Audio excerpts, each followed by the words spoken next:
Earth detected the unusual signal on a Tuesday morning. The Deep Space Monitoring Station in Australia picked it up first, a radiation signature unlike anything in their database. The technicians triple-checked their equipment before alerting headquarters. Dr. Alan Wright was reviewing satellite data when the call came through. He abandoned his coffee and rushed to the main terminal. The signature pulsed on the screen, moving in a pattern that defied natural phenomena. "That's artificial," he whispered, adjusting his glasses. "Someone built that propulsion system." Within hours, similar reports arrived from observatories across the globe. Whatever approached was massive and headed directly for Earth. Dr. Wright coordinated with international colleagues, confirming what many had long suspected but few had openly declared: humanity was not alone. The UN Security Council convened an emergency session by nightfall. Representatives from major powers huddled around screens displaying the approaching vessel's trajectory.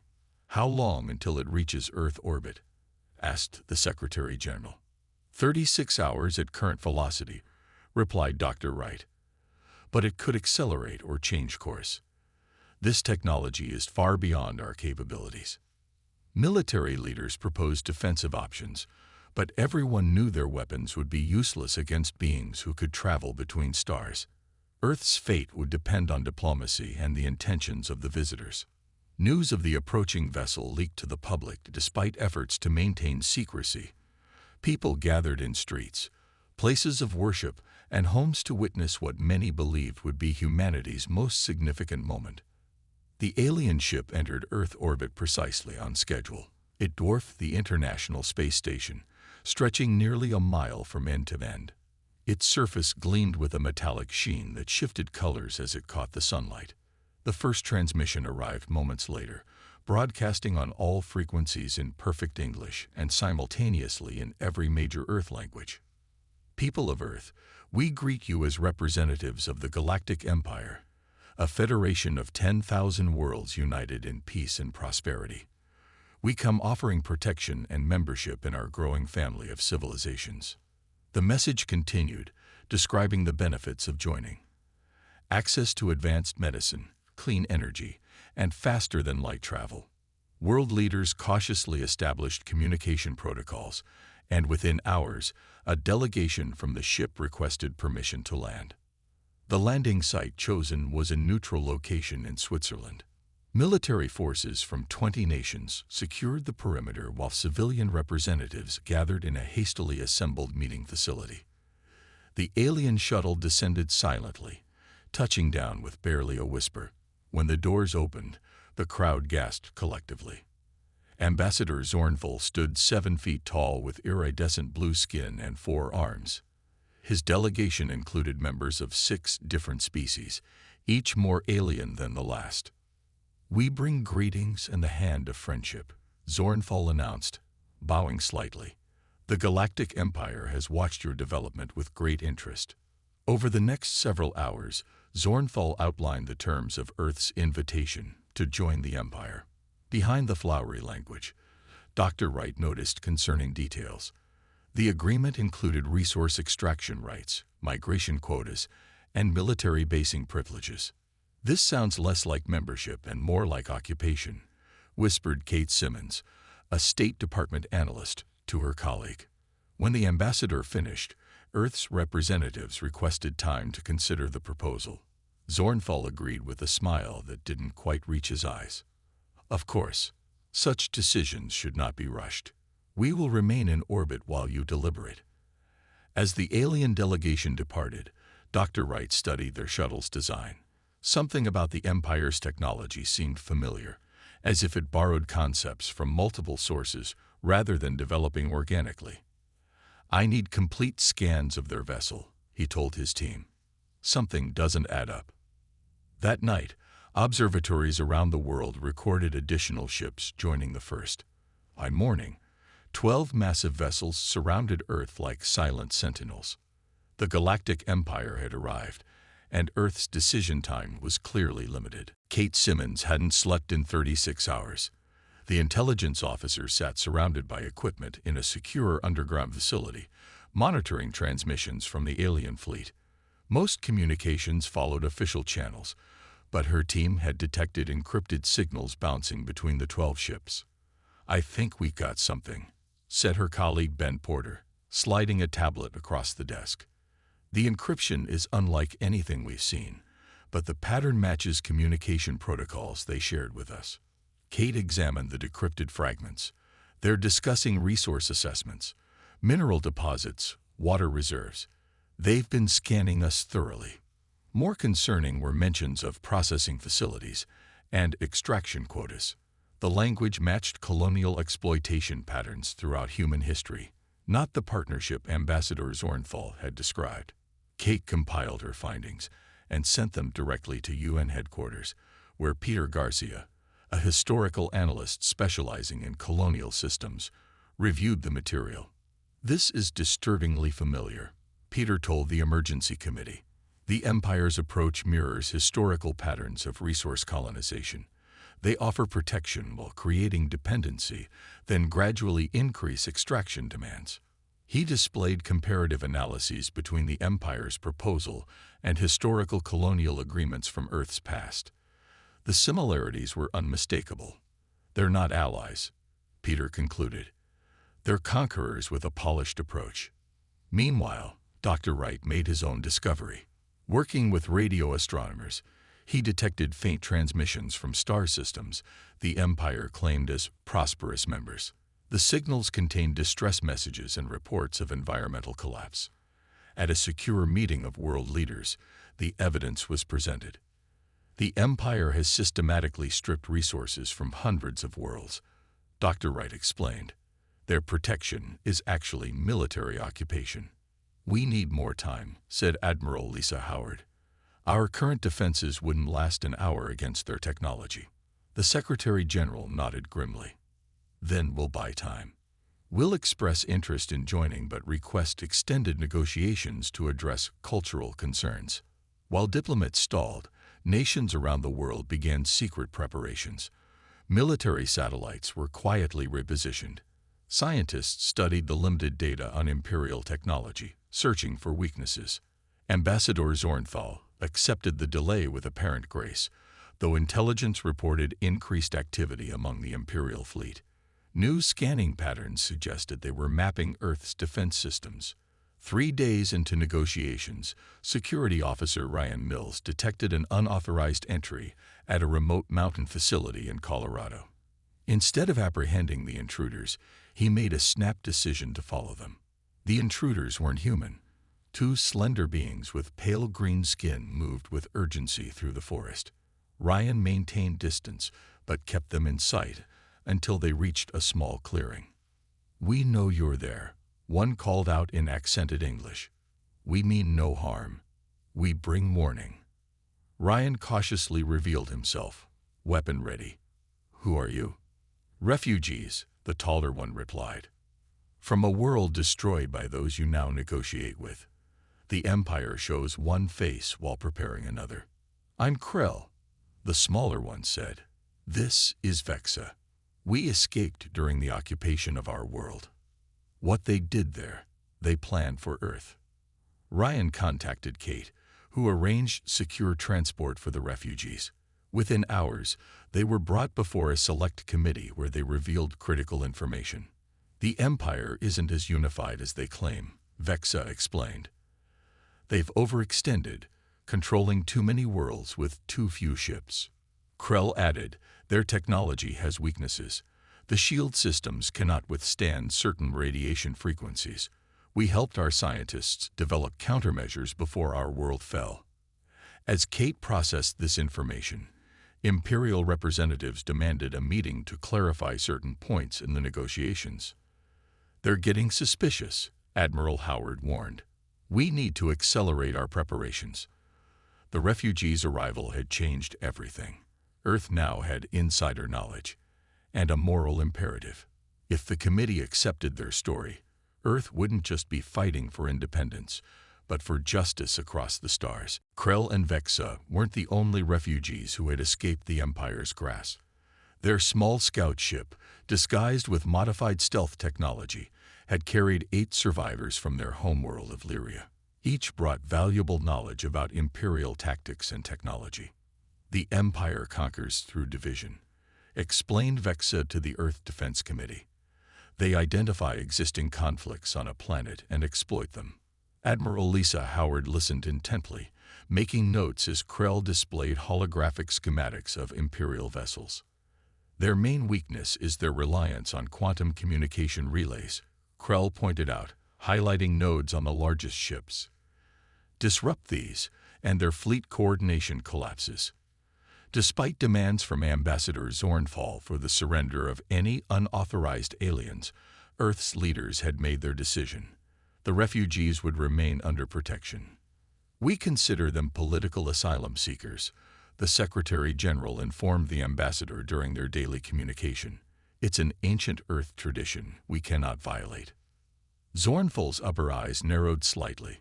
"The Empire respects your traditions, but these individuals are wanted for crimes against Imperial security. We'll need to see evidence of these crimes through proper diplomatic channels," replied the Secretary General, buying more time.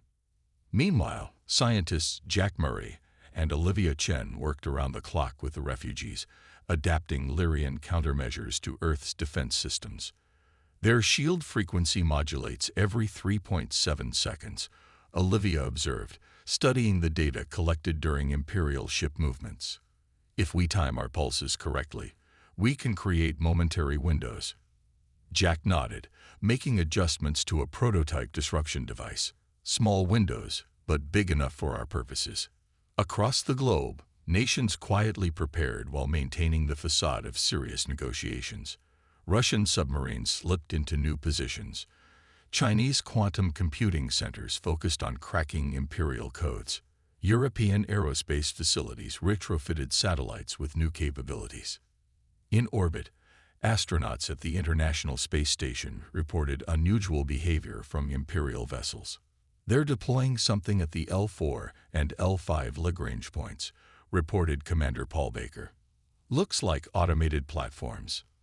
Likely staging for a tactical grid, Admiral Howard concluded during an emergency briefing. "Standard Imperial practice before subjugation." According to our friends, the refugees had integrated remarkably well, working alongside humans with shared purpose. Krell had formed a particular bond with Dr. Wright, both scientists fascinated by each other's knowledge. "Your species adapts quickly," Krell noted as they refined a detection algorithm. "Most worlds take months to implement what you've done in days." "Necessity drives innovation," Dr. Wright replied. "And frankly, we're stubborn."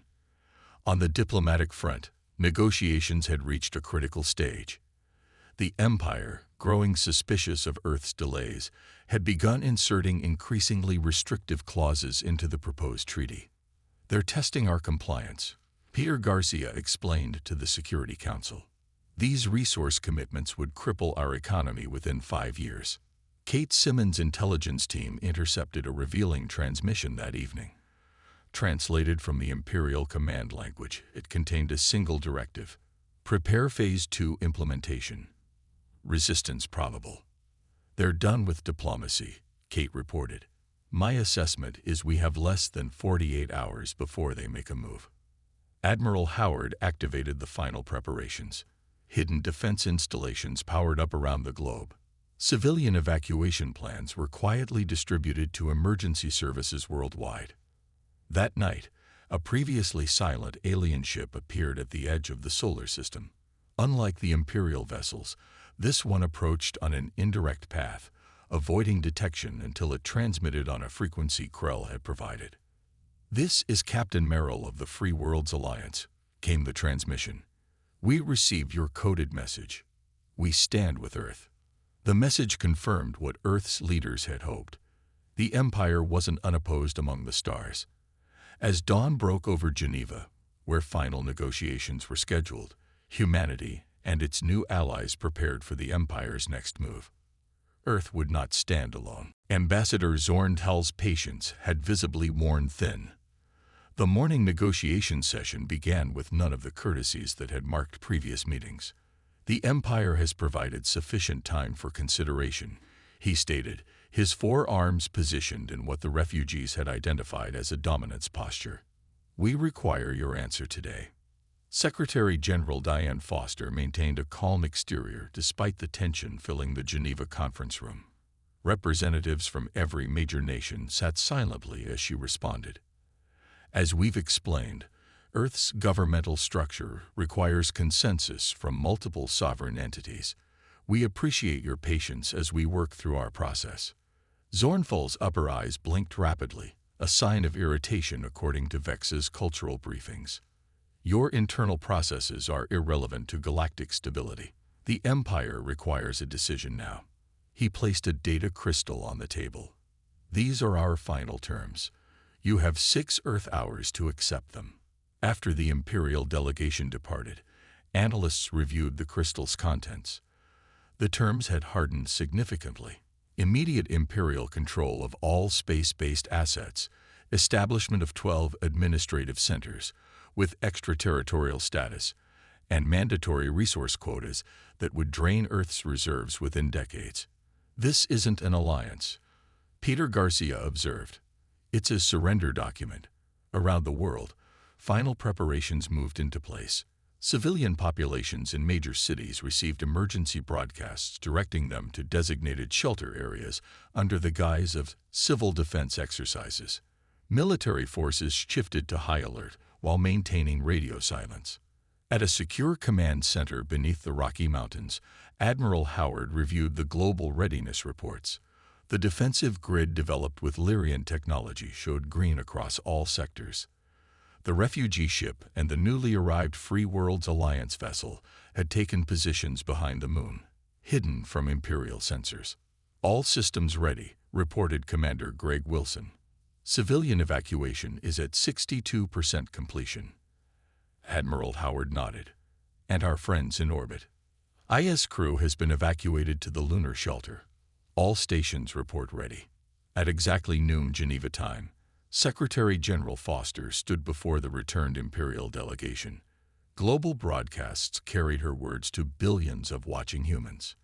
"Ambassador Zornfall, I speak now with the unified voice of Earth. We have carefully considered your proposal and the history of Imperial expansion." She paused, meeting the alien's gaze directly. "Earth declines membership in the Galactic Empire. Furthermore, we declare our solar system off-limits to Imperial vessels. You have 12 hours to withdraw." Murmurs rippled through the Imperial delegation. Zornfell's skin darkened to deep purple, a sign of rage. Kate Simmons noted from her intelligence briefing. "Your position is unfortunate," Zornfell responded. "You reject the protection of 10,000 worlds. The consequences will be severe." "We understand your position," Foster replied steadily, "and we stand by ours." The Imperial delegation departed without further comment. Within minutes, their shuttle broke atmosphere, accelerating toward the waiting fleet. Orbital sensors detected immediate activity. Imperial vessels shifted positions, forming a combat formation. Smaller craft deployed from their base. "They're launching landing vessels," reported the Orbital Tracking Center. "Multiple trajectories targeting major population centers." Admiral Howard activated the Global Defense Network with a single command. "All units, firewall protocol is now active." Around the world, previously concealed defense installations revealed themselves. Weapon systems developed from Lyrian designs powered up, targeting the approaching vessels. In space, a wave of focused energy burst from hidden satellites, disrupting the Imperial quantum communications network. Just as Krell had predicted, confusion rippled through the enemy fleet as individual ships lost coordination. "First wave of landing craft approaching stratosphere," announced Commander Wilson. "Defensive grid is tracking." Citizens in shelters watched on emergency broadcasts as streaks of light appeared in the daytime sky. The first Imperial landing craft exploded in brilliant flashes as Earth's defenses engage. The battle for Earth had begun. The Imperial landing ships that made it through Earth's initial defenses touched down in coordinated formations. The first appeared in the plains outside Chicago, the second near Beijing, and the third in the Brazilian rainforest. From each craft emerged mechanized troops, some piloted by Imperial soldiers, others fully automated. Colonel Sam Harris commanded the North American Defense Force from a mobile command center 10 miles from the Chicago landing site. Unlike in movies, he had no intention of meeting the aliens head-on. "Hold positions," he ordered as his troops monitored the advancing enemy. "Let them come to us." The Imperial forces moved with mechanical precision through abandoned farmland. Earth's intelligence had predicted they would target the city's water treatment facilities first, standard Imperial procedure to secure control of essential resources. "Wait for them to reach the first choke point," Sam instructed. When the lead Imperial walker entered the narrow passage between two artificially flooded fields, he gave the signal. "Execute tripwire." Hidden electromagnetic pulse generators activated, disabling the alien walker's shields momentarily. Simultaneously, artillery units fired projectiles containing a compound developed by Jack Murray, a sticky substance that hardened on contact with the alien's hull material. The lead walkers stumbled, systems failing as the compound infiltrated their cooling mechanisms. Human forces emerged from camouflaged positions, targeting exposed joints and sensors with precision weapons. Similar scenarios played out globally. In Beijing, General Wei's forces lured Imperial troops into an underground transit system, then collapsed carefully selected tunnels. Near Rio, indigenous guides led Brazilian special forces through rainforest paths, allowing them to ambush Imperial scouts from behind. In orbit, the situation proved more challenging. Imperial capital ships possessed overwhelming firepower compared to Earth's defenses. Admiral Howard's strategy relied on coordination with their alien allies. "Free World's vessels approaching from lunar shadow," reported the Space Command Center. Imperial fleet detected their approach. The Free World's alliance ship, though smaller than Imperial cruisers, moved with surprising agility. It targeted Imperial communication arrays, further disrupting their coordination. "We're receiving a transmission from Captain Merrill," called out communications specialist Eric Wells. The captain's voice came through clearly. "We've activated the disruption signal. Their targeting systems should be compromised for approximately 8 minutes. Admiral Howard didn't waste the opportunity. "Launch all orbital platforms. Execute Operation Lighthouse." Across Earth's orbit, hidden platforms activated powerful directed energy weapons, focusing on the Imperial ship's vulnerable points identified by Krell and Vexa. 3 enemy vessels suffered critical damage before they could reorient their shields. But the Empire's technological advantage remained formidable. They adapted quickly, adjusting shield frequencies to counter Earth's weapons. 2 defense satellites were destroyed by concentrated fire. On the ground, Imperial forces pushed closer to population centers despite heavy losses. Outside Chicago, Colonel Harris received troubling reports. "They've adapted to the EMP," his technical officer reported, "and they're deploying some kind of atmospheric modifier." Sensors showed the air near Imperial positions becoming saturated with a compound toxic to humans, but harmless to the invaders' environmental suits. It was a standard tactic: make the environment uninhabitable for defenders. "Fall back to secondary positions," Sam ordered. "Activate the countermeasure dispersal." Dr. Nicole Adams had anticipated this move. Her team had developed aerosol neutralizers that rendered the toxins inert. Drones deployed the countermeasure while ground forces retreated in good order. Eric Wells monitored global communications from the command center. "Sir, Beijing reports successful defense of their water treatment facility. Rio forces are surrounded, but holding strong. Melbourne is under heavy assault." Admiral Howard studied the global situation map. Earth was holding, barely, but Imperial reinforcements were arriving. 6 more massive ships had appeared at the edge of the solar system. "We need that shield system online," she told Dr. Adams via secure link. "We cannot withstand a second wave." "We're close," Nicole replied, her team working frantically in the background. "The power requirements are immense. We need 30 more minutes." Admiral Howard looked at the approaching enemy signatures. "You have 15. Make it work. The battle for Earth entered its critical phase. Imperial Commander Draz Kor arrived with the second wave of ships. Unlike Ambassador Zornfall, he made no pretense of diplomacy. His first action was to order concentrated bombardment of Earth's defensive positions from orbit. Primitive resistance is unexpected but irrelevant, he communicated to his fleet. Standard subjugation protocol will proceed. Neutralize all military capability, then secure resource centers. The new Imperial vessels carried weapons Earth's defenses hadn't encountered before. Energy beams tore through hardened bunkers. Kinetic projectiles struck with devastating precision.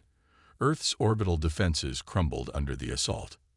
"We've lost 70% of our satellite grid," reported Commander Wilson, his face illuminated by emergency lighting as primary systems failed. Ground-based systems are holding but overwhelmed. Admiral Howard maintained her composure despite the dire reports flowing in. Status of Project Aegis. Dr. Nicol Adams' voice came through with static interference. Power coupling complete. Shield generators at 83% capacity. We need 10 more minutes. We may not have 10 minutes, Howard replied, watching as Imperial landing craft broke through to North America's eastern seaboard. Colonel Sam Harris and his forces found themselves pushed back to Chicago's outskirts. Imperial walkers crushed abandoned vehicles as they advanced through suburban streets. "All units, implement scorched earth protocols," Sam ordered.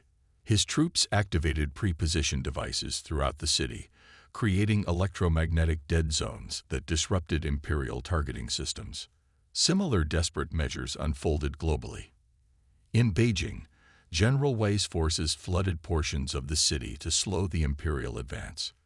Brazilian defenders set controlled fires in the rainforest, using smoke to blind enemy sensors. In orbit, the Free Worlds Alliance vessel sustained critical damage, but continued fighting. Captain Merrill's crew targeted Imperial command ships with surgical precision. "We've identified Commander Draz Kor's vessel," Merrill communicated to Earth. "He's coordinating from the flagship.